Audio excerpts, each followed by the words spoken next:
Alright, hi everyone. I'm going to go over some things about interval notation in the event that you need to make any edits to your Google Form homework check. I gave you feedback on the assignment in Google Classroom. I'm going to go over a couple things and then hopefully you can make changes on your own. If you're not able to see what you wrote before, you don't want to redo the whole homework check, that's fine because this assignment was just for feedback. It wasn't for a grade. So if you want to just make these connections on your own, that's totally fine. But you don't necessarily have to show me that you did the corrections. I just want to make sure that you are prepared to move forward with writing with interval notation. So the first thing I'm going to talk about is, given this inequality notation that you're pretty familiar with, I'm going to convert each of these to interval notation. So when I want to include something, we use these square brackets, or another word for them is closed brackets. And when we want to not include something, we use the parenthesis style or an open bracket. So if I look at this inequality notation that we have here, x is greater than 4. I want to include everything bigger than 4, and I do not want to include 4. So I want to include 4 and everything above 4. And I'm going to say this is continuing on and on forever. And the way we say that is by putting a positive infinity sign. Now, infinity is not a number. It's not something I'm actually going to plug into an equation. So that's why it gets a parenthesis style bracket. And 4 is something I also don't want to include based on what this inequality says. So it's also going to get the parenthesis style bracket. Now, when I look at the next inequality, it looks like x needs to be between these two numbers, -1 and 13. I want to include, based on the equal sign, include -1, but I don't want to include 13. So pause and think about what you think I might write here next. So I want to include -1. I'm going to do the square bracket. I'm going to put a comma. That's indicating -1 to what number? I want to go all the way up to 13. But I don't want to include 13, so I'm going to use a parenthesis. The reason why we do this, I'm not going to say like -1 to 12, is because there's an infinite amount of numbers between 12 and 13, all those small decimals. So I actually do need to write the number 13 here. I'm not going to stop early. I'm just going to use this parentheses that says include all the decimals up to 13, but don't include the integer 13. All right, so again, pause, maybe try to write the rest of these and then restart the video and see how you did with them. So let's talk about y is less than or equal to 0. I want to include 0. I want everything less than. When we write interval notation, we always write from least to greatest. That's an ugly looking G, but that's what that is. So the smallest thing I'm ever going to have in this interval, well, this is telling me I want everything less than 0, on and on and on forever, but in the negative direction. So I'm going to use that infinity symbol again, but this time it's negative infinity. Again, not an actual number I would ever plug in, so it gets a parenthesis. And I want to include all the negative numbers all the way up to 0, and I want to include 0 in this interval. All right, so x can't equal 1/2. This one's kind of a pain. Probably going forward, I would just stick with inequality notation for this, because what I really want to say is I want to include all real numbers. If I wanted to say all real numbers, I would say negative infinity to infinity. That's all real numbers. But I actually need to make a stop. I don't want all real numbers. I want all real numbers except 1/2. So I'm going to open this up and fix this. Get my little eraser feature here. I need to stop at 1/2. And when I have to make a stop, I need to use this union symbol. And I'm going to pick right up at 1/2 because I don't want to miss any small decimals near 1/2. So you can see this is what's indicating the only number not being included here is 1/2. And we're going to go all the way up to infinity. Now our next inequality, we have this or. I want to be able to combine these two ideas. And this one's a little funny there's more than one option you can do here. I could say with these curvy brackets, 2 union 0 to infinity. I don't want to include that 0, so it got the parenthesis. Or another thing that some people write is 2 comma 2. You can see the only number there is actually 2. Union infinity. All right. So why don't you go ahead, on the next page I'm going to talk about the homework check, but why don't you go and get your homework check, see if you can make any changes on your own now, and then you can check your answers with what I write on the next slide. All right, so this question said, write the domain and range using interval or inequality notation. It was up to me on what I wanted you to do in question 1, and then question 2 asked you to do the opposite. So inequality notation is probably what you were familiar with before this class, and domain is talking about all the possible x values. So when I look at this graph, again, I'm going to look least to greatest, or in other words, I want to look left to right.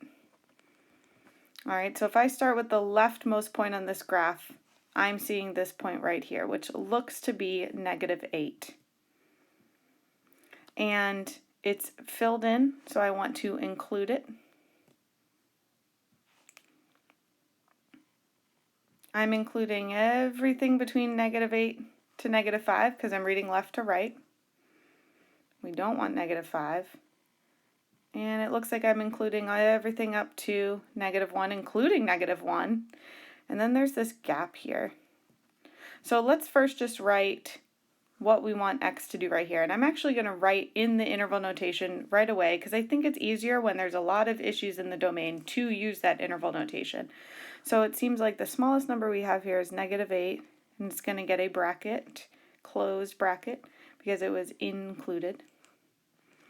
And the first place I want to stop this domain, the first place I'm seeing an issue is -5. Now a -5 has an open circle, so it gets an open parenthesis. I do not want to include it. Now pause here and think about where are you going to pick back up. I'm going to pick right back up at -5 because -5 is the only number I do not want to include. And I'm going to go all the way to -1. -1 is included, so it gets the bracket. Now I want you to pause and think here. Is -0.5 an x value on this graph? If I think about -0.5 as being roughly right there, if I scan the whole line of -0.5, does this graph ever touch it? Doesn't look like it to me, so I don't want to include it. And it sort of looks like that could be true for all the decimals between -1 and 0. And in fact, it also looks like maybe I don't even want 0. So I'm going to pick this back up with an open parenthesis and a 0. Now the next place we're running into an issue, if I continue my eyes on this graph, it looks like there is an issue at 3. It's an open circle up there, so I do not want to include 3. But as I continue my eyes from left to right, it looks like all these x values, everything's fine. And this arrow at the end, it's going up, but I want you to keep in mind that arrow is not only telling me it's going up, it's also telling me it's going out. Now it's going out really, really slow, but it is in fact going out really, really slow. So I'm going to pick this domain back up at 3 and go to infinity. So that is what our interval notation for the domain of this function should be. Now I drew all over this picture, so I'm going to erase that. And let's talk about the range. The range is asking about our y values. And just like for domain, we went left to right. For our range, we are going to start at the bottom and move our eyes up. So we are starting at the bottom and deciding what is the smallest y value we are seeing on this graph. And it looks to me that the smallest y value is where this piece is occurring. Every single point on that piece has a y value of -3. So I know in this range, I know y can equal -3. And now I want to think about what's the next number y could be. Can y be -2? Can y be -1? I'm seeing an open circle here. Can it be -1? That's a good question, a thing you should pause here and ask yourself. Can it be -1? And actually, if I do the same thing like we did with the domain, glance all along the line y equals -1. Does the graph ever hit it? Oh, it hits right there. So y, the next thing y can be is -1. Nothing in between, but y can be -1. And it looks like everything else is okay. I'm seeing a hole here up at 8, but if we do that glance, does 8 get included somewhere else? Oh, right around here. So 8's okay too. So it seems like I can maybe adjust this to say y can be equal to -1, but it also can be anything greater. So now think back to what we did on the first page. Convert this to interval notation. Pause here for a minute. I would say you could write something like this: -3 to -3, union -1 to infinity. Or maybe you use that set notation, union -1 to infinity. All right, so now let's talk about finding the domain. Notice this question only asked for domain. If I'm giving you the equation, I'm expecting you to be able to find the domain algebraically. But if I'm asking about the range, I'll give you a graph, or you can go ahead and graph it in your graphing calculator. So when I look at this equation, I want to think to myself, is there anything x can't be? Because although the domain is everything x can be, sometimes it's easier to think about what I'm going to exclude. And I want you to pause and think about what this function has that would maybe tell you there are some numbers we want to not include. All right, so I'm hoping you paused and you thought about the fact that we do not want to take the square root of a negative number. That can't happen for us. So what we really want to think here is, well, I always want 4 minus x squared to be greater than or equal to 0. That equal to piece is important. A lot of times people think you can't take the square root of 0, but you can.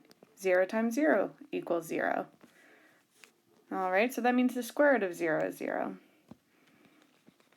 So if I take a look at this statement we have written here, 4 minus x squared has to be greater than or equal to 0. And if I add that x squared to the other side, that means 4 has to be greater than or equal to x squared. Think about what numbers you should be squaring. And you want this output to be less than or equal to 4. If I write that the other way, we got x squared is less than or equal to 4. I just turned that around for us. Well, I know when I square 2, I get 4. And when I square -2, I also get 4. Now the question is, do I want numbers to satisfy this equation? Do I want the numbers between -2 and 2? Or do I want the numbers on the outside of -2 and 2? Like, would 3 and -3, would those work? Would that work in this equation? Pause here and think about it.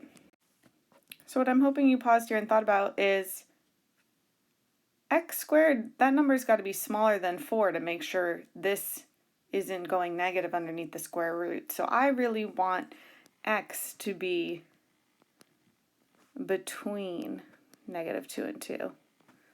Now I wrote that in inequality notation, and this specifically said to write it in interval notation. So now we need to convert that and think about what that would be in interval notation. You can pause here again, but we are going to use our two endpoints, -2 and 2. They both need to be included, so I'm going to use those square brackets. I hope this helped to answer any questions on the homework check. I hope the feedback made sense.